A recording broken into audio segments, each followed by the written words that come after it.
Manasa silks and sarees, Chemmad, Mannarkkad. കലാപഭൂമിയാക്കി മാറ്റാനുള്ള ബോധപൂർവമായ ശ്രമം BJPയും UDFും നടത്തിക്കൊണ്ടിരിക്കുന്നു. ആ നടത്തിക്കൊണ്ടിരിക്കുന്ന ശ്രമത്തെ തിരിച്ചറിയണ്ടേ? ആ ശ്രമത്തെ തിരിച്ചറിഞ്ഞുകൊണ്ട് വേണ്ടേ ഈ കേരളത്തിലെ ജനങ്ങൾ അതേക്കുറിച്ച് നന്നായി പഠിക്കാൻ അറിയാൻ? ഗവൺമെന്റ് പറഞ്ഞില്ലേ, മുഖ്യമന്ത്രി പറഞ്ഞില്ലേ, നിയമനത്തിൽ എവിടെയെങ്കിലും എന്തെങ്കിലും തെറ്റ് പറ്റിയിട്ടുണ്ടെങ്കിൽ പറയൂ, ചൂണ്ടിക്കാട്ടു, ന്യായമായി ഏതെങ്കിലും ഒന്നുണ്ടെങ്കിൽ. കഴിഞ്ഞില്ലല്ലോ. ഇപ്പോൾ പറയുന്നു രാഹുൽ ഗാന്ധിയെ കാത്തു നിൽക്കുക പോലും.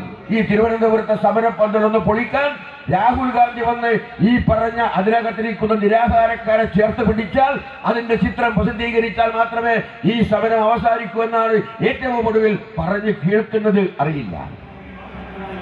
അതുകൊണ്ടാണ് പറയുന്നത്, നമ്മുടെ ചെറുപ്പക്കാരുടെ വികാരങ്ങളെ വല്ലാത്ത തോതിൽ രാഷ്ട്രീയമായി ചൂഷണം ചെയ്യാൻ, മാർക്കറ്റ് ചെയ്യാൻ വേണ്ടി, അതുവഴി തെരഞ്ഞെടുപ്പിൽ വോട്ടാക്കി നേട്ടമുണ്ടാക്കാൻ വേണ്ടി ശ്രമിക്കുന്ന ഈ കള്ളത്തരത്തെ, ഈ രാഷ്ട്രീയ നീചതന്ത്രത്തെ എതിർത്ത് പരാജയപ്പെടുത്താൻ നമുക്ക് കഴിയണം.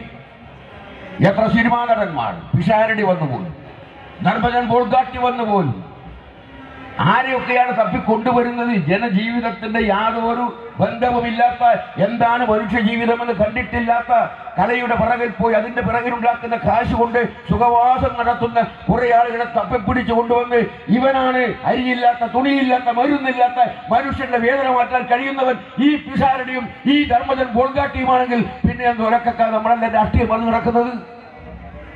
നമ്മളെല്ലാം രാഷ്ട്രീയം പറയുന്നതും പ്രവർത്തിക്കുന്നതും നാടിന്റെ നന്മക്ക് വേണ്ടിയിട്ടാണ്. ആർക്കും രാഷ്ട്രീയത്തിൽ വരാൻ തടസ്സമില്ല, സ്ഥാനാർത്ഥിയാവാൻ വ്യവസ്ഥയില്ല. പക്ഷേ വരുന്നവർക്ക് ബോധമുണ്ടാകണം, ധാരണയുണ്ടാകണം. ഒരു സംസ്ഥാനത്തെ ജനങ്ങളെ 4-4.25 വർഷക്കാലം അവന്റെ ജീവിതത്തിന്റെ ഭാഗമായി നിലക്കൊണ്ടൊരു ഗവൺമെന്റിനെതിരെ രാഷ്ട്രീയ യുദ്ധം നടത്താൻ ഇറങ്ങി പുറപ്പെടുമ്പോൾ നല്ല ധാരണ വേണം.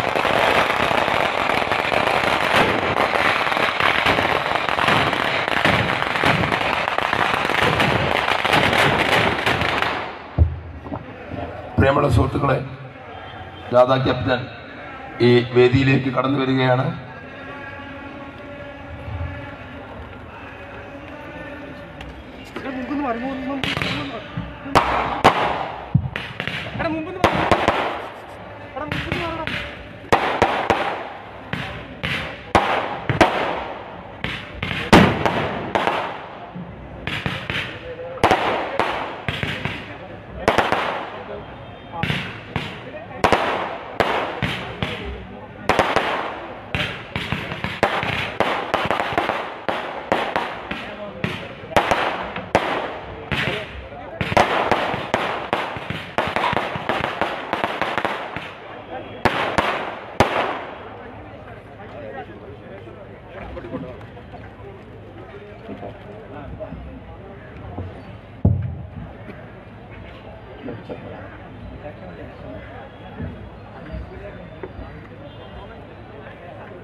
നമ്മുടെ വേദിയില് ഈ ജാഥയോടനുബന്ധിച്ചുള്ള ലഘുലേഖ വാങ്ങുന്നുണ്ട്. ഒരു 10 രൂപ കൊടുത്ത് ആ ലഘുലേഖ എല്ലാ സഖാക്കന്മാരും വാങ്ങണമെന്ന് വളരെ രണ്ട് ലഘുലേഖയുണ്ട്, അത് വാങ്ങണമെന്ന് വളരെ വിനീതമായി അഭ്യർത്ഥിക്കുന്നു.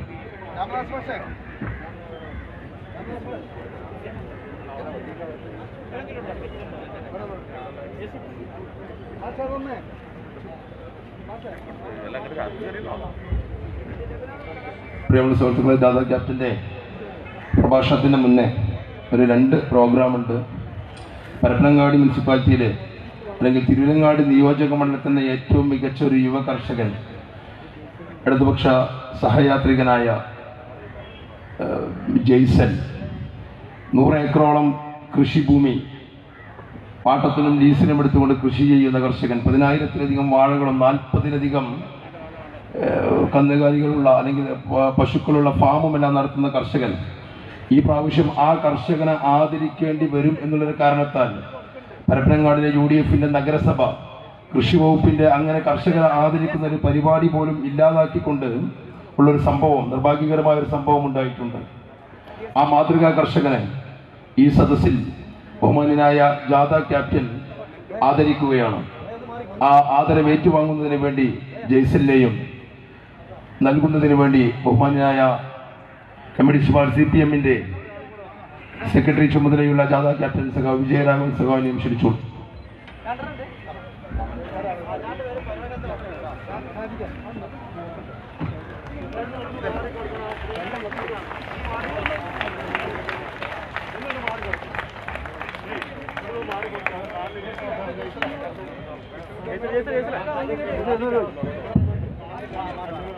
അതുപോലെ അടുത്തത് നമ്മുടെയൊക്കെ കുട്ടിക്കാലത്ത് തന്നെ പാർട്ടി വേദികളിലും കഥാപ്രസംഗ സദസ്സുകളിലുമൊക്കെ കണ്ട് പരിചയമുള്ള കേരള സംഗീത നാടക അക്കാദമി പുരസ്കാരം നേടിയ നമ്മുടെ നാടിൻ്റെ അഭിമാനമായ സഖാവ് തൃക്കുളം കൃഷ്ണൻകുട്ടിയേട്ടനെ ആദരിക്കുകയാണ്. ആദരവ് ഏറ്റുവാങ്ങുന്നതിന് വേണ്ടി സഖാവിനെയും അത് നൽകുന്നതിന് വേണ്ടി ജാഥ ക്യാപ്റ്റനെയും ആദരവപൂർവ്വം ക്ഷണിച്ചുകൊള്ളുന്നു.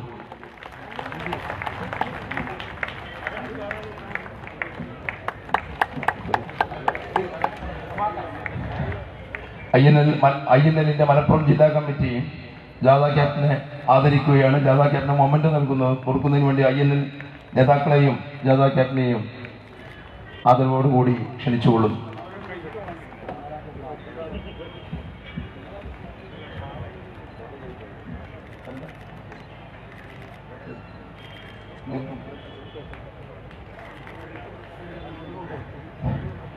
പ്രിയമുള്ള സഹോദരി സഹോദരന്മാരെ, സഖാക്കളെ, നിങ്ങളെ അഭിവാദ്യം ചെയ്യുന്നതിനും നമ്മുടെ ഈ സ്വീകരണത്തിന് നന്ദി രേഖപ്പെടുത്തുന്നതിനും വേണ്ടി ബഹുമാന്യനായ മലപ്പുറംകാരനായ നമ്മുടെ അഭിമാനമായ ഈ ജാഥ ക്യാപ്റ്റൻ നമ്മുടെ ജില്ലക്കാരൻ എന്നുള്ള രൂപത്തിൽ കൂടുതൽ നമുക്ക് ഹൃദ്യമായിട്ട് വരവേൽക്കുവാനുള്ള ഒരു അവകാശം കൂടിയുണ്ട്. ബഹുമാന്യനായ സഖാവിനെ നമ്മോട് നന്ദി രേഖപ്പെടുത്തി സംസാരിക്കുന്നതിന് വേണ്ടി ആദരപൂർവ്വം ക്ഷണിച്ചുകൊള്ളു.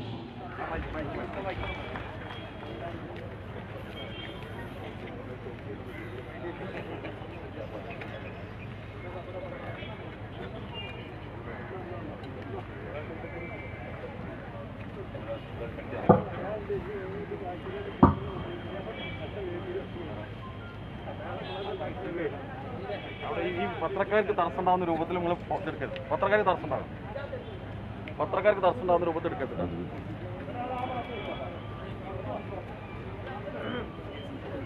സഹോദരി സഹോദരന്മാരെ, സഖാക്കൾ, LDF-ന്റെ സംസ്ഥാന കമ്മിറ്റി തീരുമാനം അനുസരിച്ചുള്ള ഈ LDF വികസന മുന്നേറ്റ ജാഥയുടെ സ്വീകരണവുമായി ബന്ധപ്പെട്ട് ഇവിടെ എത്തിച്ചേർന്നിട്ടുള്ള ബഹുമാന്യരായ LDF-ന്റെ നമ്മുടെ മലപ്പുറം ജില്ലയിലെ നേതാക്കളുടെ നീണ്ട നിരയാണ്. എൻ്റെ കൺവീനർ സീനിയറുണ്ട്, വിവിധ പാർട്ടിയുടെ നേതാക്കളുണ്ട്, നമ്മുടെ പ്രിയപ്പെട്ട ജാഥാംഗങ്ങളുണ്ട്, മറ്റ് വിശിഷ്ട അതിഥികളുണ്ട്. നമ്മളിതിനെ സ്വീകരിച്ച വളരെ പ്രഗത്ഭവതികളായ കലാകാരന്മാരും കർഷകരും അവരുടെ എല്ലാം സാന്നിധ്യത്തിൽ ഈ ജാഥയെ ഞാൻ ആദ്യം പരിചയപ്പെടുത്തുക. ഈ ജാഥയിൽ എനിക്ക് പുറമെ 11 രാഷ്ട്രീയ പാർട്ടികളെ പ്രതിനിധീകരിച്ചുകൊണ്ടുള്ള പ്രതിനിധികളുണ്ട്. മുൻ മന്ത്രിയും CPI നേതാവുമായ KP രാജേന്ദ്രൻ, മുൻ MP-യും CPI നേതാവുമായ P സതീദേവി,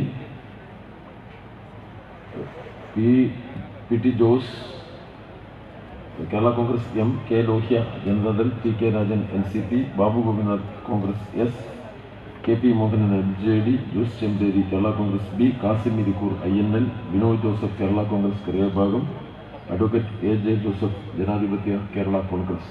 അങ്ങനെ 11 നേതാക്കളും ജാഥ ക്യാപ്റ്റനും ഉൾക്കൊള്ളുന്നതാണ് ഈ ജാഥ. ഇത് നമ്മുടെ ബഹുമാന്യനായ കേരള മുഖ്യമന്ത്രി സഖാവ് പിണറായി വിജയൻ കാസർകോട്ടെ ഉപ്പളയിൽ വെച്ചാണ് ഉദ്ഘാടനം ചെയ്തത്. ഈ ജാഥ സമാപിക്കുന്നത് 26-ന് തൃശ്ശൂരിലാണ്. മറ്റൊരു ജാഥ ബഹുമാന്യനായ നമ്മുടെ പാർലമെന്റ് അംഗവും CPI-യുടെ കേന്ദ്ര സെക്രട്ടേറിയറ്റ് അംഗമായ ബിനോയ് വിശ്വത്തിന്റെ നേതൃത്വത്തിൽ എറണാകുളത്ത് വെച്ച് CPI-യുടെ അഖിലേന്ത്യാ ജനറൽ സെക്രട്ടറി ഡി രാജ ഉദ്ഘാടനം ചെയ്തു. ആ ജാഥയിൽ ആലപ്പുഴ ജില്ലയിലാണ് 26-ന് തന്നെ ആ ജാഥയും തിരുവനന്തപുരത്ത് സമാപിക്കുകയാണ്. കേരളം മുഴുവൻ ഇടതുപക്ഷ ജനാധിപത്യ മുന്നണിയുടെ രാഷ്ട്രീയ സന്ദേശം എത്തിക്കുന്നതിന് വേണ്ടിയാണ് നമ്മൾ ഈ ജാഥ സംഘടിപ്പിച്ചിട്ടുള്ളത്. ഇവിടെ വന്നു ചേർന്ന എല്ലാവർക്കും ഉറപ്പുള്ള ഒരു കാര്യമുണ്ട്. ഇന്നത്തെ കേരള രാഷ്ട്രീയ സ്ഥിതിയിൽ അതിന് വലിയ പ്രാധാന്യവുമുണ്ട്. ആ ഉറപ്പുള്ള കാര്യം, ഉറപ്പുണ്ടാവേണ്ട കാര്യം കേരളത്തിൽ ഒരു ഇടതുപക്ഷ തുടർഭരണം ഉണ്ടാവുക എന്ന ഏറ്റവും പ്രധാനപ്പെട്ട രാഷ്ട്രീയം. ആ തുടർഭരണം എന്തുകൊണ്ട് കേരളത്തിലുണ്ടാകും? ഇന്ത്യയിലെ ഇന്നത്തെ സാഹചര്യത്തിൽ വ്യത്യസ്തതയുള്ള ഒരു രാഷ്ട്രീയ നിലപാട് കേരളത്തിലെ ഇടതുപക്ഷത്തിനുണ്ട്. രാഷ്ട്രീയത്തിലെ ഇന്നത്തെ ഏറ്റവും വലിയ അപകടം RSS നിയന്ത്രിക്കുന്ന BJP ആണ്. അവരുടെ കയ്യിലാണ് കേന്ദ്ര അധികാരം. നമ്മുടേതുപോലെ ധീര ദേശാഭിമാനികളുടെ മഹിത പാരമ്പര്യമുള്ള ഒരു സമൂഹത്തിൻ്റെ അഭിമാനത്തിൻ്റെ അപ്പുറത്താണ് ഇന്നത്തെ കേന്ദ്രഭരണം. നമ്മളൊന്നും പ്രതിദാനം ചെയ്ത മൂല്യങ്ങളുടെ പ്രത്യേകത എന്താ? നമ്മൾ ബ്രിട്ടീഷ് സാമ്രാജ്യത്തിനെതിരായിട്ട് അതിശക്തമായ സമരത്തിൻ്റെ മുന്നിൽ ഏറ്റവും കൂടുതൽ രക്തസാക്ഷികളുള്ള ഒരു മണ്ണാണ് മലപ്പുറം എന്നത് നമ്മുടെ ഏറ്റവും വലിയ ആത്മാഭിമാനത്തിൻ്റെ അടയാളമാണ്. ഒട്ടേറെ രക്തസാക്ഷികൾ സ്വാതന്ത്ര്യ സമരത്തിൽ പങ്കെടുത്തതിൻ്റെ ഭാഗമായിട്ട് ജീവത്യാഗം ചെയ്ത മണ്ണാണിത്. ഇവിടെ നിന്നുകൊണ്ട് നമ്മൾ BJPയിലേക്ക് നോക്കുമ്പോൾ നമ്മുടെ ദേശീയ സ്വാതന്ത്ര്യ സമരത്തിൻ്റെ ത്യാഗത്തിൻ്റെ പൈതൃകത്തെ അല്ല സംഘപരിവാർ പ്രതിനിധാനം ചെയ്തത്. എല്ലാവരും ഒന്നിച്ചു നിന്ന ദേശീയ സ്വാതന്ത്ര്യ സമരത്തെ അപഹസിച്ചുകൊണ്ട് ഹിന്ദുവും മുസ്ലിമും വേറെ വേറെയാണ് ഇന്ത്യയിൽ നിൽക്കേണ്ടത് എന്ന് അന്ന് വാദിച്ച് പ്രവർത്തിച്ചവരാണ് ഈ RSS. ഇപ്പോൾ സ്വാതന്ത്ര്യം കിട്ടിയപ്പോൾ അധികാരത്തിലേക്ക് വന്ന കോൺഗ്രസിൻ്റെ അവസരവാദ നയങ്ങളുടെ ഭാഗമായിട്ട് ആ പാർട്ടി ദുർബലപ്പെടുകയും തീവ്ര ഹിന്ദുത്വ ശക്തികൾ ഇന്ത്യയിൽ മേധാവിത്വം സ്ഥാപിക്കുകയും ചെയ്തു. ആ ശക്തികൾക്ക് രണ്ട് തകരാറാണ് പ്രധാനമായിട്ടുള്ളത്. ഒന്നാമതായിട്ട് അത് ജനവിരുദ്ധമായ സാമ്പത്തിക നിലപാടുകളെയാണ് കൈകാര്യം ചെയ്യുന്നത്. അതിൻ്റെ സാമ്പത്തിക നിലപാടിൻ്റെ സ്വഭാവം ഞാൻ വിശദീകരിക്കേണ്ട കാര്യമില്ല. എല്ലാ ദിവസവും ഇന്ത്യയിൽ രാവിലെ ആ സംഭവം ഉണ്ടാകുന്നുണ്ട്. നമ്മുടെ പ്രധാനമന്ത്രി രാവിലെ എണീറ്റ് കുടിച്ച് യോഗ ചെയ്ത് സൂര്യ നമസ്കാരവും കഴിഞ്ഞ് കിഴക്കോട്ട് നോക്കും. അവിടെയാണ് ഊർജ ഭഗവാൻ. ഊർജ ഭഗവാനാണ്. ആ ഊർജ ഭഗവാനെ നോക്കിയിട്ട് പറയും, നമ്മുടെ ഊർജത്തിൻ്റെ അടിത്തറയായ പെട്രോളിൻ്റെ വില അടിയന്തരമായി 100 രൂപ ആക്കാൻ പോവുകയാണ് എന്നാണ്. അപ്പോൾ പിന്നെ ശരി, വേറെ പ്രശ്നമില്ല, പെട്രോൾ 100. പിന്നെ വനിതകളെ കുറിച്ച് അദ്ദേഹത്തിന് വളരെ മാന്യമായ അഭിപ്രായം ആയതുകൊണ്ട് 300 രൂപയ്ക്ക് കിട്ടിയിരുന്ന പാചകവാതകം ഏതാണ്ട് 880 ആക്കിയിട്ടുണ്ട്. താമസിയാതെ 1000 ആക്കി തരും. 1000 രൂപയ്ക്ക് ഈ സാധനം കുറ്റിക്കൊണ്ടുപോയി വീട്ടിൽ കൊണ്ടുപോയിട്ട് നമ്മൾ പിന്നെ കഞ്ഞി കൂട്ടാനും വെക്കാൻ പറ്റും. സാധാരണക്കാരൻ എത്തിപ്പിടിക്കാവുന്ന ഒരു രൂപത്തിലല്ലേ കാര്യങ്ങൾ നടത്തുക.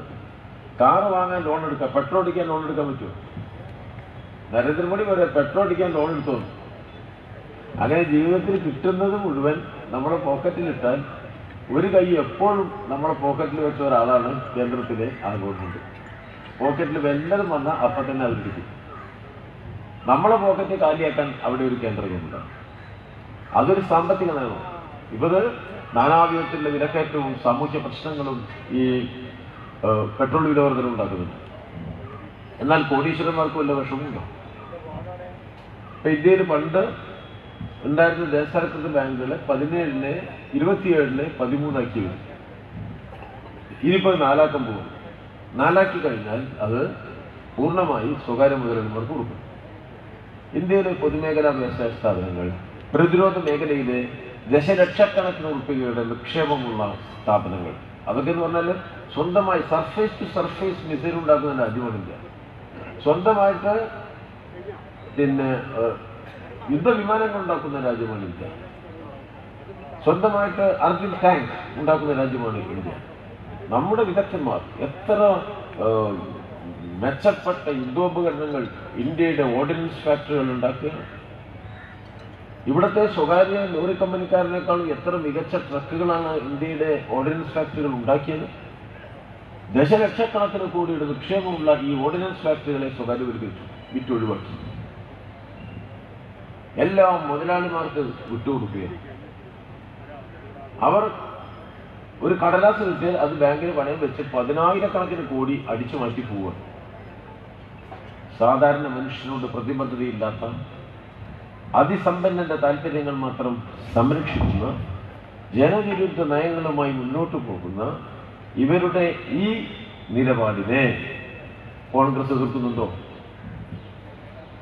ഈ സാമ്പത്തികമല്ലേ കോൺഗ്രസിനുള്ളത്. ഇവിടെ നമ്മൾ കൃഷിക്കാരനെ ബഹുമാനിച്ചു. 100 കോടി കൃഷിക്കാരെ മണ്ണിൽ നിന്ന് പറിച്ചെടുത്ത് തെരുവിലേക്ക് എറിഞ്ഞ് പട്ടിണിയിലേക്ക് ചവിട്ടിയാഴ്ത്തുന്ന നിലപാടല്ലേ നരേന്ദ്രമോദിയുടെ? കൃഷിക്കാരുടെ ഈ ഡൽഹി നഗരത്തിന് ചുറ്റും തമ്പടിച്ച് ലക്ഷക്കണക്കിന് കൃഷിക്കാർ മാസക്കണക്കിന് സമരം ചെയ്യുകയാണ്. കാലാവധി കഴിഞ്ഞ് PSC സമരത്തിനെ കുറിച്ച് ഇവിടെ വാർത്ത വരും. ലക്ഷക്കണക്കിന് കൃഷിക്കാരുടെ സമരം അവിടെ നടക്കുന്നുണ്ട്. ആ സമരത്തോടുള്ള നിഷേധാത്മക സമീപനമുണ്ട്. എന്താ പറയുന്നത്? ഇതേ നയം വേണമെന്ന കൃഷിക്കാരന്റെ കമ്പോളത്തിൽ നിന്ന് കൊണ്ടുപോയി സ്ഥാനങ്ങൾ വിൽക്കാനുള്ള അവകാശത്തെ, ചന്തയിൽ കച്ചവടം ചെയ്യാനുള്ള അവകാശത്തെ വേണ്ട എന്ന് പറയുന്ന പ്രകടന പത്രികയുള്ള പാർട്ടിയാണ് കോൺഗ്രസ് പാർട്ടി. അതല്ലേ നരേന്ദ്രമോദി? ഇവരധികം വർത്തമാനം പറഞ്ഞാൽ നരേന്ദ്രമോദി ഉടനെ കോൺഗ്രസിന്റെ പ്രകടന പത്രിക എടുത്ത് കാണിച്ചു കൊടുത്തു. വെല്ലാണ്ടെന്ന് പ്രസംഗിച്ചാൽ കോൺഗ്രസ് നേതാക്കന്മാരുടെ പ്രസംഗത്ത് കാണിച്ചു കൊടുത്തു. പിന്നെ നിശബ്ദരായി തിരിച്ചങ്ങ് പോവുകയാണ്. ഞങ്ങൾ ഇടതുപക്ഷക്കാർ, കമ്മ്യൂണിസ്റ്റുകാർ, പിണറായി വിജയന്റെ കേരള ഗവൺമെന്റ് ഈ നയങ്ങൾക്കൊപ്പമല്ല, ഈ നയങ്ങൾക്കെതിരായ ഏറ്റവും മുന്നിൽ നിന്ന് പോരാടുന്ന പ്രസ്ഥാനമാണ് ഇടതുപക്ഷ മതേതര ജനാധിപത്യ പ്രസ്ഥാനം. രണ്ട് നിലപാട് തന്നെ. പള്ളി പൊളിച്ച സ്ഥലത്ത് അമ്പലം പണിയാൻ പാടുണ്ടോ ഒരു ചോദ്യം. ഞങ്ങൾക്ക് ഉത്തരമുണ്ട്, പാടില്ല. ഞങ്ങളുടെ ഉത്തരമാണ്. ഞങ്ങളത് പാടില്ല എന്ന് പറയുന്ന അമ്പലത്തിനുള്ള വിരോധം കൊണ്ടാണോ? അല്ല.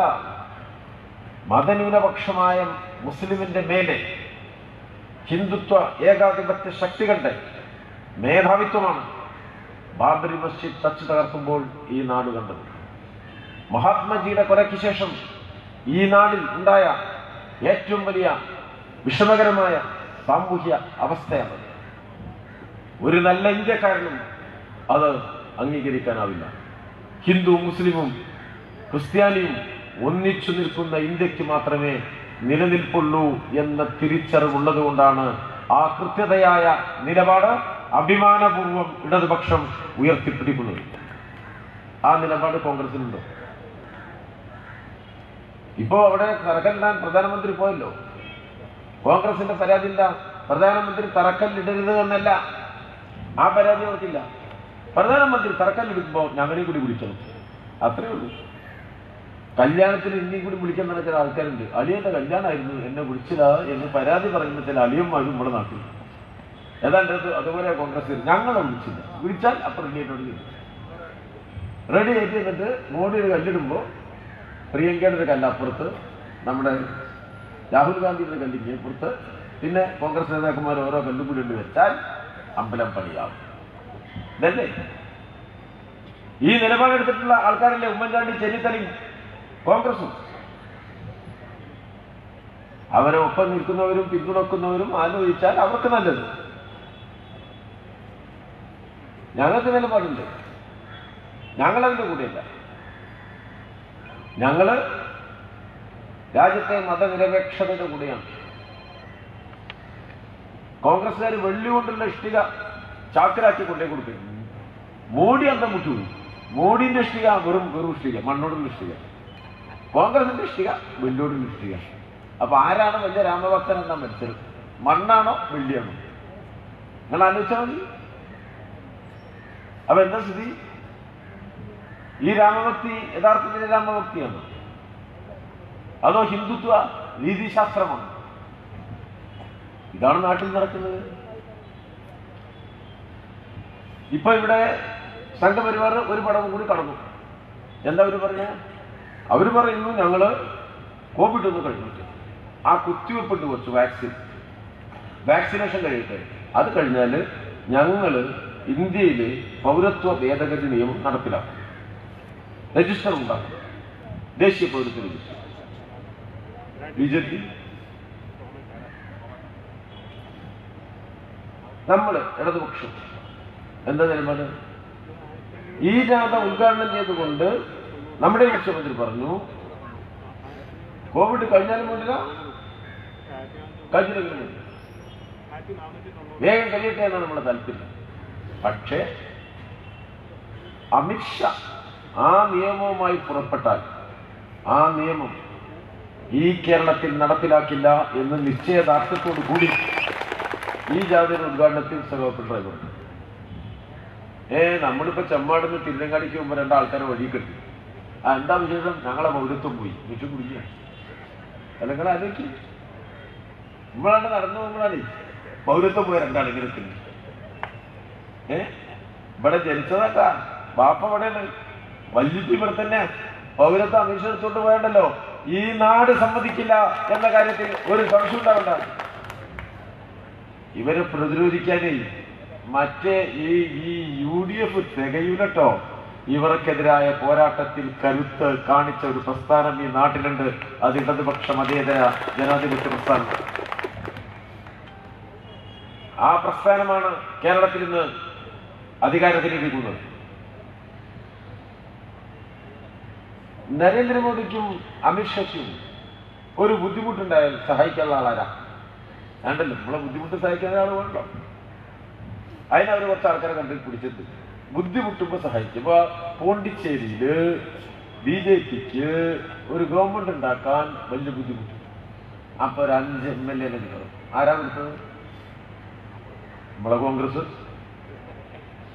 ആ തമിഴ്നാട്ടിലെ നമ്മുടെ കർണാടകയിലെ തെരഞ്ഞെടുപ്പ് തോറ്റുപോയി. ഒരു ഗവൺമെന്റ് BJP ഇതരെ ഉണ്ടാക്കി. ഇപ്പൊ അവിടെ BJPക്ക് തോന്നി ഒരു ഗവൺമെന്റ് ഉണ്ടാക്കുന്നു. ആരാ സഹായിച്ചത്? ഈ കോൺഗ്രസ്. മധ്യപ്രദേശിൽ ജനങ്ങൾ BJP അധികാരത്തിന്റെ പുറത്തേക്കാക്കി. ഇപ്പൊ അവിടെ BJPയുടെ ഗവൺമെന്റാണ്. BJPക്ക് ഒരു ഗവൺമെന്റ് ഉണ്ടാക്കാൻ ആഗ്രഹം വന്നപ്പോൾ ആരാ സഹായിച്ചത്? ഈ കോൺഗ്രസ്. ജ്യോതിർ ആദിത്യ സിന്ധ്യ. കോൺഗ്രസുകാർ മാലിട്ട് സ്വീകരിച്ചതവിടെ ചെന്നിത്തലയ്ക്ക് പോയിട്ട് ആദിത്യ സിന്ധ്യക്ക് മാല. ഇപ്പൊ ആദിത്യ സിന്ധ്യയിൽ BJPയിൽ മാലിട്ട് പോയിരിക്കുക. കണ്ടോ? കോൺഗ്രസുകാർക്ക് 2 കാലുണ്ട്. അതൊരു കാല് BJPയിലേക്ക് വെക്കേണ്ടതാണ്. പിന്നെ ഒറ്റക്കാലിലാണ് നടത്തും. നമ്മളൊക്കെ 2 കാലുണ്ട്. ഉശിരോടെ നടക്കേണ്ടതാണ് BJPക്കാരെ മുന്നിൽ കൂടി. വ്യത്യാസമുണ്ട്, വ്യത്യാസം. BJPയുടെ മുന്നിലും ഹിന്ദുത്വം. ആ ഗവൺമെന്റ് അഴിമതിയില്ല, എല്ലാവർക്കും അറിയാലോ. അപ്പൊ നിങ്ങളൊക്കെ ഇവിടെ വരാനുള്ള കാരണം എന്താ? നിങ്ങളിവിടെ വരാനുള്ള കാരണം എനിക്ക് നല്ല ഉറപ്പുണ്ട്. ഈ വന്ന ആൾക്കാർക്ക് അവരൊക്കെ ഇവിടെ വരാനുള്ള കാരണം ഓരോ ഉറപ്പുള്ളതുകൊണ്ടാണ്. നിങ്ങൾ ഇടതുപക്ഷത്തിൽ ഒരു വിശ്വാസം അർപ്പിച്ചിട്ടുണ്ട്. അതിന്റെ ഭാഗമായി കേരളത്തിൽ ഒരു ഇടതുപക്ഷ ഗവൺമെന്റ് ഉണ്ട്. 4.25 കൊല്ലമായി ഈ ഗവൺമെന്റ് സാധാരണ ജനങ്ങൾക്ക് അവകാശപ്പെട്ട ഖജാനയിലെ പണത്തിൽ നിന്ന് 1 ഉറുപ്പിക പോക്കറ്റിലിടുന്ന ഒരു മന്ത്രി പോലും ഇല്ലാത്ത ഗവൺമെന്റാണ് എന്ന ഉറപ്പ്, വിശ്വാസം നിങ്ങൾക്കുണ്ട്. ആ വിശ്വാസമാണ് ഇടതുപക്ഷത്തിന്റെ കരുത്ത്. മറ്റെന്താ? ഡോക്ടറെ സ്ഥലം മാറ്റാൻ 1.5 ലക്ഷം, എഞ്ചിനീയർ സ്ഥലം മാറ്റാൻ ബാക്കി ലക്ഷം, നഴ്സിനെ സ്ഥലം മാറ്റാൻ 2 ലക്ഷം. പൈസ ഉണ്ടേ കൊടുക്കുക, മാറുക. ആളെ പേര് ഞാൻ പറഞ്ഞില്ല. ആ +2 സ്കൂളൊക്കെ കൊണ്ട് കൊടുത്തിട്ട് ആ കേട്ടിങ്ങനെ മറ്റേ മേശഗിരിയിൽ നോട്ടും കൊണ്ടുപോയ ഒരാളുണ്ട്. പേര് ഞാൻ പറഞ്ഞില്ല. എന്ത് അഴിമതി എന്നില്ല? ഇവിടെ ഫുൾ അഴിമതി എന്നില്ലേ? ഇവിടെയല്ലേ അടുത്ത ദിവസം വരെ ഒരു മന്ത്രി ജയിലിൽ കിടന്നില്ല അഴിമതിന്റെ പേരിൽ. നമ്മളിപ്പോ ഈ ഗവൺമെന്റ് വന്നതിന് 121 പാലുണ്ടാക്കി. ആ പാലത്തിന്റെ അടുത്ത് പോയിട്ട് കാലുമലിന്ന് പിടിച്ച് ആക്കി വെച്ചേ. അതിങ്ങനെ ഉറച്ചു നിൽക്കുക. നല്ല ഉറപ്പുള്ള പാലത്തുമില്ല ഈ മുഴുവൻ പിന്നെ വാഹനം പോയിക്കൊണ്ടിരിക്കുന്നു. UDF ഒരു പാലുണ്ടാക്കാൻ ഇബ്രാഹിം കുഞ്ഞിനെ ഏൽപ്പിച്ചു. ലീഗേര് മാന്യന്മാരായതുകൊണ്ട് 3 കാലും നിലത്തും 1 കാലും നേരെ. മനസ്സിലായി? പാലത്തിന് മുടന്നുണ്ടാവും. മുടന്തി നടക്കുന്നൊരു പാലം ഉണ്ടാവുമോ? 1 കാലം നിലത്ത് കഴിഞ്ഞാൽ പാലത്തിന് നമുക്ക് വണ്ടിക്ക് പോകാൻ പറ്റുമോ? പൊളിച്ചു മാറ്റിയില്ലേ ആ പാലം? ലീഗേര് പറഞ്ഞു ഞങ്ങൾ ചില്ലറക്കാരല്ല കേട്ടാ, നിലത്തുറക്കാത്ത പാലുണ്ടാക്കാൻ കഴിയുന്ന ആൾക്കാർ ഞങ്ങളാണ്, നിങ്ങൾക്ക് പറ്റുമോ? ഇല്ല. പാലുണ്ടാക്കിയതിന്റെ പേരിലുള്ള മന്ത്രിയെ ജയിലിലേക്ക് അയക്കാൻ ഇറങ്ങുന്ന പാർട്ടി ഞങ്ങളാണ്, നിങ്ങൾക്ക് പറ്റുമോ? ഇല്ല. വളരെ കൃത്യല്ലേ? അതൊന്നും ഞങ്ങൾക്ക് പറ്റൂല. ഉമ്മൻചാണ്ടിയുടെ കാര്യം നോക്കൂ. ആ ഇബ്രാഹിം ജയിലിൽ കിടക്കുമ്പോ വീട്ടില് നിലത്ത് പായ വിളിച്ചിട്ടാണ് നമ്മുടെ ദുഃഖം കൊണ്ട് ഉമ്മൻചാണ്ടി കിടന്നു. വീട്ടില് പായ കാട്ടിലുമ്പോ കിടക്കണം. ഞാൻ ജാമ്യം കിട്ടി ഇബ്രാഹിമിൽ ഇങ്ങനെ വരുമ്പോ ജയിലിന്റെ പുറത്ത് നിരുദ്ധ കണ്ടനായി ഉമ്മൻചാണ്ടി. കാരണം അദ്ദേഹത്തിന്റെ മന്ത്രിസഭയിലാണല്ലോ ഈ അഴിമതി നടത്താൻ സഹായം ഒക്കെ ചെയ്തു കൊടുത്ത് പുറത്തേക്ക് വരില്ലേ. പണ്ട് മഹാത്മാഗാന്ധിയുടെ മഹത്തായ ഒരു നിരാഹാര സമരമുണ്ട്. അത് യർവാദ ജയിലിലാണ് നടത്തിയത്. പൂനയ്ക്കടുത്ത് യർവാദ ജയിലില് ആ സ്വാതന്ത്ര്യ സമര കാലത്ത് നമ്മുടെ രാഷ്ട്രപിതാവ് ഒരു നിരാഹാര സമരം നടത്തി. ആ മഹത്തായ നിരാഹാര സമരം കഴിഞ്ഞ് യർവാദ പാക്ട് ഉണ്ടാക്കി മഹാത്മജി യർവാദ ജയിലിന് യുക്തനായിട്ട് വരുമ്പോ വെള്ളക്കാരന്റെ മുന്നിലേക്ക് കരുത്തോടു കൂടി നടന്നു വരുന്ന മഹാത്മാഗാന്ധിജിയെ വലിയ ആത്മഹർഷത്തോടു കൂടി ഇന്ത്യൻ ജനത സ്വാഗതം ചെയ്തു. ഗാന്ധി യർവാദ ജയിലിന് വരുന്നത് പോലെ ഉണ്ട് എന്നാണ് കാശ് കത്തി ജയിലിൽ പോയ ഇബ്രാഹിം പുറത്തേക്ക് വരുമ്പോൾ ഈ ഉമ്മൻചാണ്ടി പറയുന്നത്. ആ തൊലിക്കട്ടിനെയാണ് നമ്മൾ പ്രത്യേകം അഭിനന്ദിക്കുന്നത്. ഇതല്ലേ ഈ അഴിമതിക്കാരില്ലേ? ഈ അഴിമതിക്കാരിൽ കേരളത്തെ നമ്മൾ വിമോചിപ്പിച്ചില്ലേ? അവിടെ അവസാനിപ്പിച്ചോ? അവിടെ നമ്മൾ കേരളത്തെ മുന്നോട്ട് കൊണ്ടുപോയില്ലേ? എനിക്ക് മുമ്പ് സംസാരിച്ച മുഴുവൻ നേതാക്കളും കഴിഞ്ഞ 5 വർഷത്തെ നാം മുൻകൈയെടുത്ത് നടത്തിയ വികസന പ്രവർത്തനങ്ങളുടെ വിശദാംശങ്ങളാണ് ഇവിടെ സൂചിപ്പിച്ചത്. ഞാനത് ആവർത്തിക്കുന്നില്ല. 1-2 കാര്യം പറയാതിരുന്നാൽ നിങ്ങൾക്കൊരു വിഷമമില്ല എന്നുള്ളതുകൊണ്ട് ചില കാര്യത്തിലേക്ക് മാത്രം ഞാൻ ചൂണ്ടിക്കാണിക്കും. അതിൽ ഒന്നാമത്തെ എന്താ, ഇന്നത്തെ ഒരു ലോക പരിസ്ഥിതി വലിയ സാമ്പത്തിക പ്രതിസന്ധിയുടെ ഒരു കാലമാണ്. അതിന്റെ പ്രത്യാഘാതം നമ്മളിത് എല്ലാവരുടെയും ജീവിതത്തിലുണ്ടാവും. ഈ കോവിഡ് കൂടി വന്നതോടുകൂടി ജീവിതമാണ് 50 കൊല്ലം പിറകിലേക്ക് 40 കൊല്ലം പിറകിലേക്ക് പോകും. വരുമാനം, പഠിപ്പിക്കാനുള്ള കഴിവ്, തൊഴിൽ സാധ്യത, ഉള്ള തൊഴിൽ തന്നെ നഷ്ടപ്പെടുന്ന സാഹചര്യം അതീവ ഗുരുതരമായ അവസ്ഥയിലേക്ക് നമ്മളെല്ലാം വലിച്ചെറിയപ്പെട്ടിട്ടുണ്ട്. ഒരാളും അതിന് ഒഴിവാകും എന്ന് ഞാൻ കരുതുന്നില്ല. ഒരു തരത്തിലെങ്കിൽ മറ്റൊരു തരത്തിൽ എല്ലാവരെയും ഇത് ബാധിച്ചു പോയി. അതാണ് കാലം. അപ്പൊ ഈ തകരാറിൽ ഏറ്റവും വലിയ പ്രതിസന്ധി എവിടെയാണ്? പുതിയ തലമുറയുടെ ജീവിതത്തിലാണ്. ആ പുതിയ തലമുറ പ്രതിസന്ധി നേരിടുന്നത് എന്തുകൊണ്ടാണ്? ഇന്ന് ലോകം നിയന്ത്രിക്കുന്നതും ലോകത്തിന്റെ നമ്മുടെ ജീവിതത്തെ നിയന്ത്രിക്കുന്നതും എത്ര കണ്ട് നമുക്ക് ഇന്നത്തെ ഡിജിറ്റൽ ലോകത്തിൽ മുന്നേറാനാവും. ഏറ്റവും കൂടുതൽ ആപ്പുള്ളവനാണ് ഏറ്റവും വലിയ ക്യാമറ. പുതിയ ലോക കാഴ്ചപ്പാടാണ്. അപ്പൊ ഈ ഡിജിറ്റൽ ലോകമാണ്. ആ സാങ്കേതിക വിദ്യയിൽ അറിവുള്ളവർക്കാണ് ലോകത്തിന്റെ നേട്ടങ്ങൾ, മികച്ച തൊഴിൽ, മികച്ച സമ്പത്ത്, ഇതൊക്കെ ഈ ശാസ്ത്ര മേഖലയെ ഫലപ്രദമായി കൈകാര്യം ചെയ്യാൻ കഴിയുന്ന ആളുകൾക്കാണ്. അവിടേക്ക് എത്തണമെങ്കിൽ വളരെ പണം ചെലവാക്കി നമുക്ക് വിദ്യാഭ്യാസം നേടാനാവും. അങ്ങനെ വരുമ്പോൾ കടം വാങ്ങേണ്ടി വരും. ഒരു ഭാഗത്ത് എന്താ, 25-ാം വയസ്സിൽ വാങ്ങിയ കടം 75-ാം വയസ്സിൽ വീട്ടാൻ കഴിയില്ല. അതാണ് അതിൻ്റെ ഒരു അളവ്. ലോകം ചർച്ച ചെയ്യുന്ന മിക പ്രധാനപ്പെട്ട സാമ്പത്തിക വിഷയം അതാണ്. ലോകത്തൊരു വലതുപക്ഷ രാഷ്ട്രീയം രൂപപ്പെടുത്തിയെടുത്തത് ഈ വിഷയത്തെ തലകീഴായി ജനങ്ങളോട് സംസാരിച്ചുകൊണ്ടാണ്, ശത്രുവിനെ മാറ്റിക്കാണിച്ചു കൊടുത്തുകൊണ്ടാണ്. അടിത്തറ ജീവിതത്തിലെ ഈ മൗലിക വിഷയം. അപ്പോ പാവപ്പെട്ടവന് ഈ ലോകത്ത് നിൽക്കാൻ കഴിയില്ല. പിണറായി വിജയൻ കേരളത്തിലെ മുഖ്യമന്ത്രി എന്താ ചെയ്തത്? 45,000 ഡിജിറ്റൽ ക്ലാസ് മുറി ഉണ്ടാക്കി. ആ 45,000 ക്ലാസ് മുറിയുടെ വാതിൽ ആർക്ക് വേണ്ടിയാ തുറന്നിട്ടത്?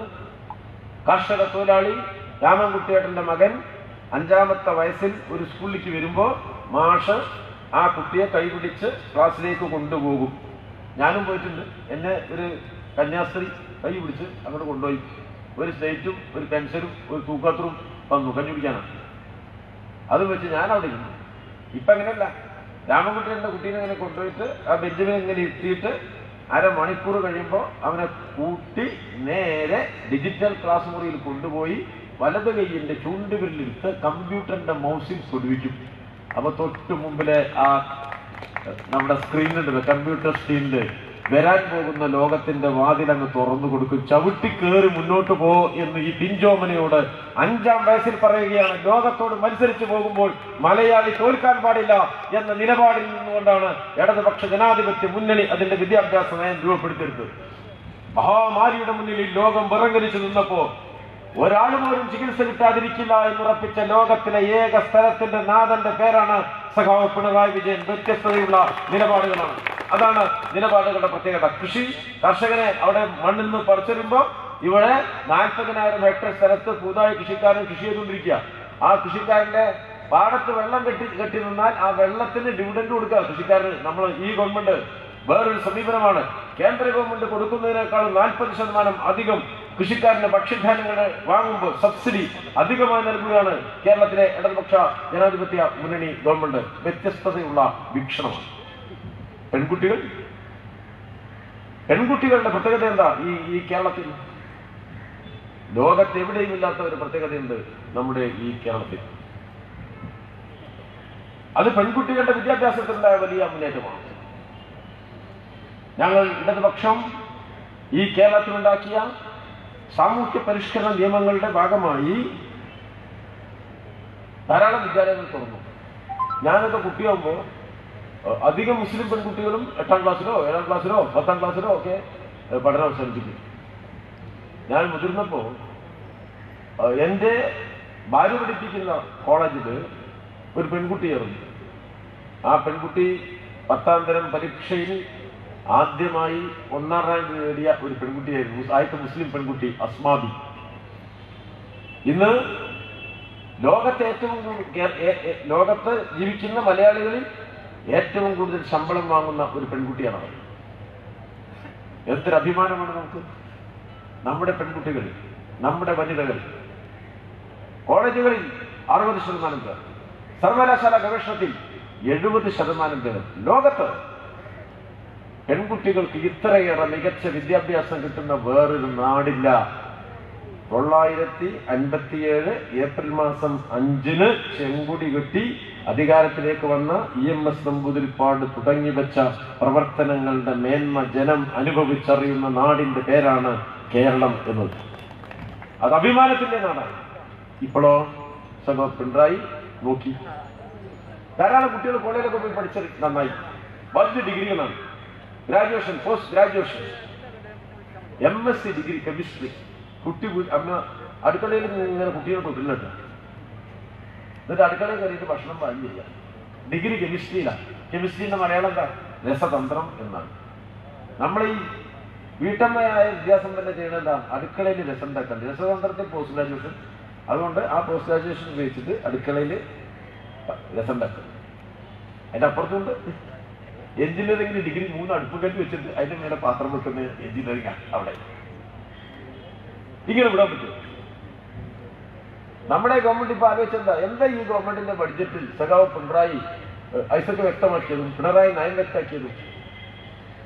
നമ്മളിവിടെ ഒരു മാറ്റം വരുത്തി. ഞാൻ നേരത്തെ പറഞ്ഞ ഡിജിറ്റൽ ഡിവിഷൻ, സാങ്കേതിക മേഖലയിലെ ഈ വ്യത്യാസത്തെ ഇല്ലാതാക്കാൻ നമുക്ക് ഇന്റർനെറ്റിന്റെ വേഗത വർദ്ധിക്കണം. ഇന്റർനെറ്റ് എല്ലാ വീട്ടിലും എത്തണം. അതിന് സഹായകരമായ ഒരു പദ്ധതി K4 നമ്മൾ നടപ്പിലാക്കി. വേഗതയേറിയ ഇന്റർനെറ്റ് പാവങ്ങളുടെ വീട്ടിൽ സൗജന്യമായി കിട്ടും. ബാക്കിയുള്ളവർക്കും വില കുറച്ച് കിട്ടും. അപ്പൊ എന്താ ഗുണം? ആ വേഗതയേറിയ ഇന്റർനെറ്റ് നമ്മൾ അടുക്കളയിൽ കിട്ടും. നമ്മുടെ ഈ ഡിഗ്രി പോസ്റ്റ് ഗ്രാജുവേഷനൊക്കെ ഉള്ള പെൺകുട്ടി കല്യാണം കഴിഞ്ഞ് കുട്ടികളെ നോക്കല്ലേ ചെയ്യാം. അവിടുന്ന് ഈ സൗകര്യം ഉപയോഗിച്ചുകൊണ്ട് അവരുടെ തൊഴിൽ നൈപുണ്യം രൂപപ്പെടുത്തിയെടുക്കാൻ കഴിയും. ആ തൊഴിൽ നൈപുണ്യം ഉപയോഗപ്പെടുത്തിക്കൊണ്ട് നമുക്ക് വീട്ടിൽ കുട്ടിയെ തൊട്ടിലാട്ടുമ്പോൾ തന്നെ ജോലി ചെയ്യാൻ കഴിയും. അതിലേക്ക് നൈപുണ്യ വികസനം നടത്തി നമ്മുടെ പെൺകുട്ടികൾക്ക് ഇന്നുള്ള 28% തൊഴിൽ പങ്കാളിത്തത്തിൽ നിന്ന് സർവകലാശാല വിദ്യാഭ്യാസത്തിൽ അവരുണ്ടാക്കിയ പങ്കാളിത്തത്തിന് സമാനമായ ഒരു പങ്കാളിത്തത്തിലേക്ക് കേരളത്തെ വളർത്തുമ്പോഴാണ് സ്ത്രീ ശാക്തീകരണം എന്ന വാക്കിന്റെ പൂർണ്ണത ഉണ്ടാക്കുന്നത്. ആ ലക്ഷ്യത്തെയാണ് സഖാവ് പിണറായി വിജയൻ കേരളത്തിന്റെ മുന്നിൽ ഇപ്പോൾ സമർപ്പിച്ചിരിക്കുന്നത്. നമുക്ക് ഈ വഴിക്ക് നീങ്ങണമെന്നാണ് ഈ ഇടതുപക്ഷ ജനാധിപത്യ മുന്നണി ഗവൺമെന്റ് പറയുന്നത്. അല്ലാതെ സർക്കാരിന്റെ പണം അടിച്ചു മാറ്റിയിട്ട് ജയിലിൽ പോകണം എന്നല്ല പിണറായി വിജയൻ ഇവിടെ പറഞ്ഞുകൊണ്ടിരിക്കുന്നത്. മാറ്റങ്ങളിലേക്കുള്ള ഒരു വലിയ ഘോഷയാത്രയാണ്. ഭൂമിയുടെ അടിയിൽ കൂടി ഇപ്പോൾ ഒരു കോഴ പോയല്ലോ കേരളത്തിന്റെ. 450 കിലോമീറ്ററാണ് പോയത്. 450 കിലോമീറ്റർ സമ്മതിക്കൂല ഞങ്ങൾ എന്നിവിടെ പറഞ്ഞില്ലേ. ആ കോല് പോകുന്നത് പാർക്കിങ്ങിന് നഷ്ടമുണ്ട. അതിന് പ്രകൃതിവാതകം വരും. നമുക്കത് പെട്രോളിന് പോലെ ഉപയോഗിക്കാം, ബസ്സിന് ഉപയോഗിക്കാം, നമുക്കെല്ലാവർക്കും മോട്ടോർ സൈക്കിളിന് ഉപയോഗിക്കാം. ഇതല്ലേ പ്രകൃതിവാതകം തന്നെ ഒരു രാജ്യത്തിന്റെ അഭിവൃദ്ധിയുടെ അടയാളല്ലേ. അത് ഭൂമിയുടെ അടിയിൽ കൂടി കൊണ്ടുപോകുമ്പോഴല്ലേ ഒരു ഗവൺമെന്റ് ഉണ്ടാവുന്നത്. അത് താരക്കാൻ വേണ്ടി ആരൊക്കെ ശ്രമിച്ചു? പേര് ഞാൻ പറയണം. എത്ര ആളുകളെ കൊട്ടിലിറക്കി? നാടിന്റെ പുരോഗതിയുടെ മുന്നിൽ വിലങ്ങായി കിടന്നില്ല. ഇവിടെ ഒരു മുഖ്യമന്ത്രി ഉണ്ടായിരുന്നു പിണറായി വിജയൻ. നാടാണ് വലുത്, ജനങ്ങളാണ് വലുത് എന്ന് പ്രഖ്യാപിക്കുകയാണ് ചെയ്തത്. 6 വരിപ്പാത, 4 വരിപ്പാത കാസർകോട്ട് പോവുക തിരുവനന്തപുരത്തേക്ക് ഉണ്ടാക്കി തുടങ്ങിയില്ലേ? ആളുകളുടെ ഭൂമി പിടിച്ചെടുക്കണോ ചെയ്തത്? വലിയ വില കൊടുത്തു വാങ്ങില്ലേ ചെയ്തു? വലിയ വില കൊടുത്തല്ലേ വാങ്ങിയത്? മാർക്കറ്റ് വിലയേക്കാൾ ഇരട്ടി പണം കൊടുത്തല്ലേ സ്ഥലം വാങ്ങിയത്? നമ്മൾ ഇവിടെ നിങ്ങൾക്ക് ലോകാവസാനം വരെ ചെയ്യാൻ കഴിയില്ല. ഈ നാടിന് വേണ്ടി ഒരു ഗുണം അത് മനസ്സിലാക്കിക്കൊള്ളണം. ഇവിടെ ചെയ്ത് പൂർത്തീകരിക്കില്ലേ? ഒരു ജലപാത വരുന്നുണ്ടല്ലോ നമ്മുടെ നാട്ടുകൂടിയാണ് പോവല്ലോ, പരപ്പനങ്ങാടി കൂടി, പിന്നെ അങ്ങോട്ട് കാസർകോട്ടേക്ക്, തെക്കോട്ട് തിരുവനന്തപുരത്തേക്ക് ജലപാത, മലയോര റെയിൽവേ, തീരദേശ റെയിൽവേയും പരപ്പനങ്ങാടി കൂടെ പോവാ. പിന്നെ ഹൈവേ വരില്ലേ? നാട്ടിൽ പുരോഗതി വരികയില്ലേ? അതുണ്ടാവില്ലേ? അതിന്റെ അടിത്തറയില്ലേ നമ്മൾ ഒന്നൊന്നായി പടുത്തുകൊണ്ടിരുന്നത്? ഇലക്ട്രിസിറ്റി ഒരു ദിവസത്തെ കറണ്ട് കിട്ടില്ല. കോൺഗ്രസിന്റെ കാലത്ത് ഉണ്ടാക്കിയതിനേക്കാളും 4 ഇരട്ടി വൈദ്യുതി ഇവിടെ ഉത്പാദിപ്പിച്ചിരിക്കും. ഏതെങ്കിലും മന്ത്രാലയത്തെ കുറിച്ച് ഒരു കോപ്പം പറയാൻ പറ്റും? നല്ല നല്ല വീടുകൾ 2.5 ലക്ഷം ഉണ്ടാക്കി കൊടുത്ത് ആ വീട് കണ്ടിട്ട് ഇവർക്ക് സഹിച്ചില്ല. പാവപ്പെട്ട ആൾ കടന്നിറങ്ങണം. അവിടെ ലൈഫിൽ കിട്ടിയ ഒരു വീടാണ്. ഒരു സിറ്റ് ഔട്ട്, ഒരു ഡ്രോയിങ് റൂം, 2 ബെഡ്റൂം അറ്റാച്ച്ഡ്, അതിന് അങ്ങേപ്പുറത്ത് ഒരു അടുക്കള, ഇങ്ങേപ്പുറത്ത് സ്റ്റോർ റൂം, ഇലക്ട്രിസിറ്റി, വെള്ളം. പാവപ്പെട്ട 10 ലക്ഷം മനുഷ്യർ പിണറായി കൊടുത്ത ആ വീട്ടിൽ സമാധാനത്തോടു കൂടി കടന്നിറങ്ങുമ്പോൾ ചെന്നിത്തല പറയണ്, ഞാൻ ആ വീടിന്റെ കഴുത്ത് ഞെരിച്ച് കൊന്നലും. ലൈഫിനെ കൊല്ലും. ലൈഫ് എന്താ? ജീവനെ കൊല്ലും. മനുഷ്യന്മാർ ഇങ്ങനെയും ആവോ എന്നാണ് ഞാൻ വിനയപൂർവ്വം നിങ്ങളോട് ചോദിക്കുന്നത്. ഇങ്ങനത്തെ മനുഷ്യന്മാരുണ്ടാവും. എന്താ പറഞ്ഞേ? നമ്മൾ 65,000 കോടി രൂപയുടെ വളർച്ച ഉണ്ടാക്കിയ കിഫ്ബി പൂട്ടും. ഉണ്ടാക്കുന്നില്ല. കിഫ്ബി പൂട്ടിയാലേ പൈസ കട്ടാൻ പറ്റും. ഇപ്പൊ നല്ല നികുതി പണം തിരിച്ചു കൊടുക്കാന്നുള്ള ഉറപ്പിലായി പണം മുഴുവൻ നമ്മൾ വാങ്ങിയത്. 65,000 കോടിയാണ്. ചെന്നിത്തല പറയാം കിഫ്ബിയോ ഞാനത് പൂട്ടും. ഇന്ത്യയിലെ ബാങ്കുകളിൽ നിന്ന് സ്വകാര്യവൽക്കരിച്ചു. ഇവിടെ ഒരു കേരള ബാങ്ക് പൊതുമേഖലയിൽ. ചെന്നിത്തല പറയാം ഞാൻ അതും പൂട്ടും കൊല്ലും. ലൈഫിനെ ഇല്ലാണ്ടാക്കും. നശീകരണമല്ലാതെ സൃഷ്ടിപരമൊന്നുമില്ലേ? അല്ല, സൃഷ്ടി സ്ഥിതി സംഹാരം എന്നാണ് പൊതുവെ. അതിൽ ആ 3ാമത്തെ ഭാഗത്താണ് ചെന്നിത്തല നിൽക്കുന്നത്. സൂക്ഷിച്ചോളം ലീഗർ എവിടെയാണ് നിൽക്കുന്നത്? സംഹാരത്തിന്റെ പക്ഷത്താ. ഞങ്ങൾ അവിടെയല്ല, സൃഷ്ടിയുടെ പക്ഷത്താ. ഉറപ്പോടുകൂടി കുതിച്ചു പോവുകയാണ് ഇടതുപക്ഷ ജനാധിപത്യ മുന്നണി ഗവൺമെന്റ്. അപ്പൊ ഇവർക്ക് സഹിക്കുന്നില്ല. എങ്ങനെയെങ്കിലും നിന്ന് പിടിച്ചിട്ടേ. കട്ടും മോഷ്ടിച്ചും പോക്കറ്റിലിട്ടും ശീലിച്ചവർ എന്നെങ്കിലും അത് മാറ്റുമോ? ഇല്ലല്ലോ. അപ്പൊ അവർ നോക്കുന്നത് എങ്ങനെയെങ്കിലും ഇടതുപക്ഷ മുന്നണിയെ തറക്കണം. കേരളത്തിലെ കോൺഗ്രസിന് ഒരു ഗുണമുണ്ട്. എന്താണ്? എപ്പോഴും BJP-നോട് പെർമനന്റ് സൗഹൃദ. അങ്ങനെ നോക്കുമ്പോൾ ഞാൻ ബൂത്തിരിക്കുന്നത് കണ്ടിട്ടില്ല. ആ BJP-ന്റെ ബൂത്ത് ഏജന്റിന് കോൺഗ്രസിന്റെ ബൂത്ത് ഏജന്റ് നോക്കുന്ന ഒരു രംഗമുണ്ട്. ബൂത്ത് പോണ നമ്മുടെ സഹായത്തിന് നല്ല പരിചയം.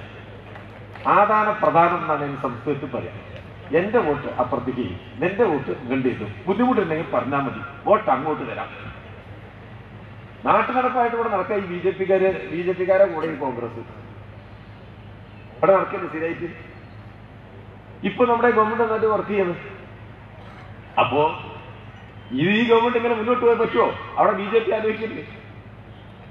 ആവശ്യമുള്ളപ്പോഴൊക്കെ ഈ കോൺഗ്രസ്സുകാരെ കാലുമാറുന്ന ഒരാളും ഈ കേരളത്തിലെ LDF-ന്റെ കൂടെ ഇല്ല എന്ന ഒരു സ്ഥിതി നിലനിൽക്കുന്നുണ്ട്. അപ്പൊ ഇനി എന്താ മാർഗം? കോൺഗ്രസിനെ കൂട്ടിയിട്ടെങ്കിലും ഇതിലൊന്ന് തകർക്കണം. 4 ഏജൻസി ഞങ്ങളുടെ അയച്ചു. ഒരു സ്വർണ്ണക്കള്ളക്കടത്ത് അന്വേഷിച്ചാൽ ആദ്യം, പിന്നെ ഒന്നും കൂടി കൂട്ടി 5 എണ്ണം. 7 മാസമായി സ്വർണ്ണക്കള്ളക്കടത്ത്. പ്രതിയെ കിട്ടിയോ? UAPA ചുമത്തി. ഇതാ ജലീലിനെ ഇപ്പൊ പിടിച്ചു, നമ്മളെ മന്ത്രിനെ. TV വടി കോല് എന്തുണ്ടായി? അതിന്റെ ചാർജ് ഷീറ്റ് കൊടുത്തു. ചാർജ് ഷീറ്റ് കൊടുത്തപ്പോഴോ UAPA ഇല്ല. അപ്പൊ ഞാൻ നോക്കി ജലീലെങ്ങാനും പ്രതിയാണെന്ന്. 153ാമത്തെ സാക്ഷിയാണ്. അപ്പൊ ഈ സാക്ഷിയും പ്രതിയും തമ്മിലുള്ള വ്യത്യാസം അറിയാത്തവരാണ് ഈ പത്രാഫീസിൽ ഇരിക്കുന്നത്. നിങ്ങൾക്ക് മനസ്സിലായില്ല? അത് തമ്മിൽ വലിയ വ്യത്യാസമുണ്ട്. ഇവർക്കിത് മനസ്സിലായിട്ടില്ല. നമ്മളെ തട്ടാൻ കാഴ്ചയാണ്.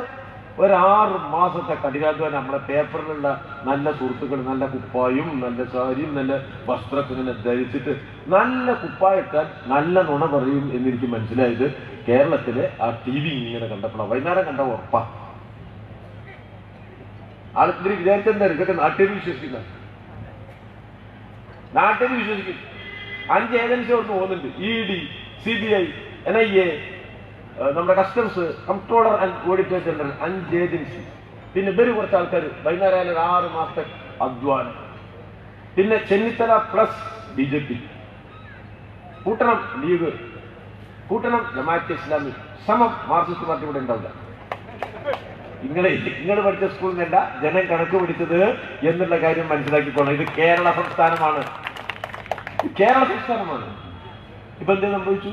പഞ്ചായത്തിൽ പോയിരുന്നു, നമ്മൾ ഭംഗിയായിട്ട് ജയിച്ചു. അപ്പൊ തുടങ്ങി ഇതിപ്പോ എന്താ ചെയ്യാ? നമ്മളെ സ്വർണ്ണക്കടത്ത് അത് പോയി. നമ്മളെ ശബരിമല കുറിച്ച് 18ാം പടി. അവിടെ 18ാം പടിയില് തേങ്ങ അടിച്ച് മകരവിളക്കും കഴിഞ്ഞ് ആൾക്കാർ വീട്ടിലെത്തിയപ്പോ ചെന്നിത്തല ശബരിമലയെ കുറിച്ച് എന്താണ് നിങ്ങളുടെ അഭിപ്രായം? ഞാൻ പറഞ്ഞു, ഇക്കൊല്ലത്ത് മണ്ഡലവിളക്കും കഴിഞ്ഞു, മകരവിളക്കും കഴിഞ്ഞു, ഒരു പ്രശ്നമില്ല മലയില്. പത്രക്കാർ എന്താ നിങ്ങളുടെ അഭിപ്രായം? അവിടെ നട പൂട്ടിയിട്ടാൽ ഇനി അടുത്തല്ലേ ആള് പോകുന്നുള്ളൂ. ഇതൊന്നും അറിയില്ല അവർക്ക്. മനസ്സിലായെങ്കിൽ വൃശ്ചിക മാസം എന്താണ്, ധനുമാസം എന്താണ്, മകരമാസം എന്താണ്, മകരവിളക്ക് എന്താണ്, ഇതൊന്നും അറിയാത്തവരവിടെ ഒരു ഭരണഘടന ഉണ്ടാക്കിയിട്ട് ഇതോ ഞങ്ങളുടെ ഭരണഘടന. എന്ത് ഭരണഘടന?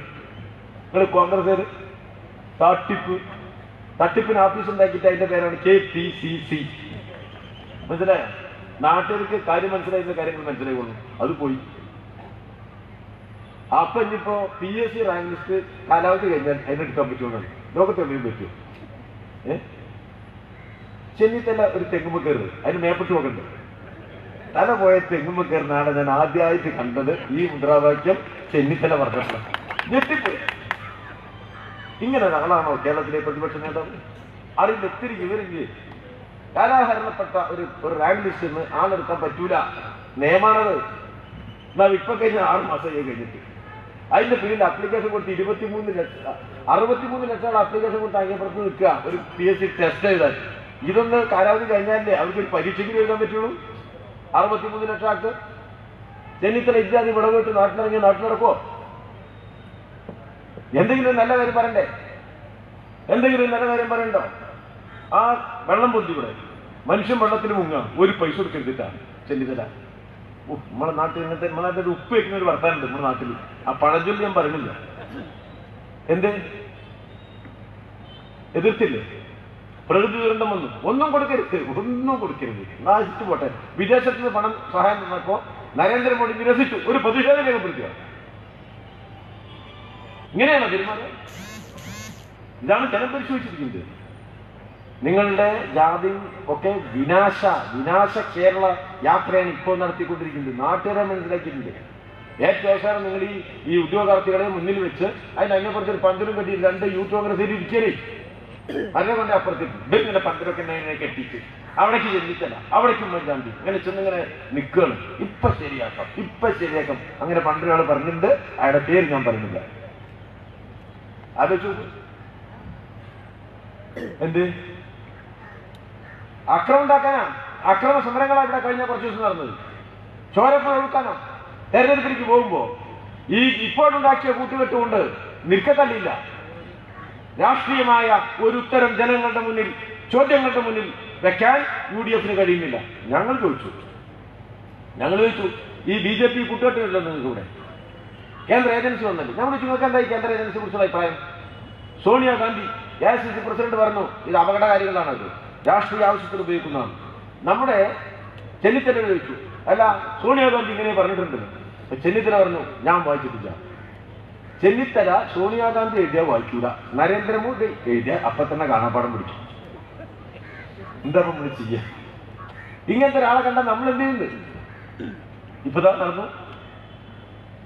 ഇവരാണിപ്പോ നമ്മളെ തകർക്കാൻ നടക്കുന്നത്. അപ്പൊ ഇവരുടെ ഏറ്റവും വലിയ സൗഹൃദാരോടാ? BJP-യോടാ.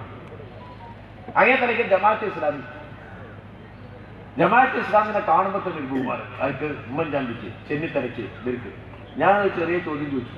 എന്താ ഞാൻ ചോദിച്ചാൽ, അല്ല ഈ ജമാഅത്തെ ഇസ്ലാമിൽ നിങ്ങളും കൂടി ഈ പഞ്ചായത്ത് തെരഞ്ഞെടുപ്പിലുണ്ടാക്കിയ ഒരു ഐക്യമുന്നണി ഉണ്ടായിരുന്നു. ഈ ഐക്യമുന്നണി നിയമസഭാ തെരഞ്ഞെടുപ്പിൽ ഉണ്ടാവുമോ എന്ന കാര്യം ഒന്ന് കോൺഗ്രസുകാർ വ്യക്തമാണ്. ഇതുവരെ ഉത്തരം കിട്ടിയിട്ടില്ല. എനിക്കെതിരായിട്ട് 150 തെറിയോരടിച്ചു. ഒപ്പം കൂടി മറ്റവരൊക്കെ കൂടി ഉണ്ട്. അവരിത് പേര് ഞാൻ പറയുന്നില്ല. ഞങ്ങൾ കമ്മ്യൂണിസ്റ്റുകാർ, ഞങ്ങൾക്കൊരു നിലപാടുണ്ട്. ആ നിലപാട് ആരുടെ മുന്നിലും ഒളിച്ചു വെക്കാറില്ല എന്നതാണ് ഞങ്ങളുടെ ഏറ്റവും വലിയ കരുത്ത്. ഞങ്ങൾക്ക് BJP-യുടെ ഒരു നിലപാടുണ്ട്. തീവ്ര ഹിന്ദുത്വ വർഗീയ ശക്തിയാണ്, ഭരണത്തിലിരിക്കുകയാണ്, രാജ്യത്തിന് ആപത്താണ്. അവരുമായി ഒരു ബന്ധവുമില്ല.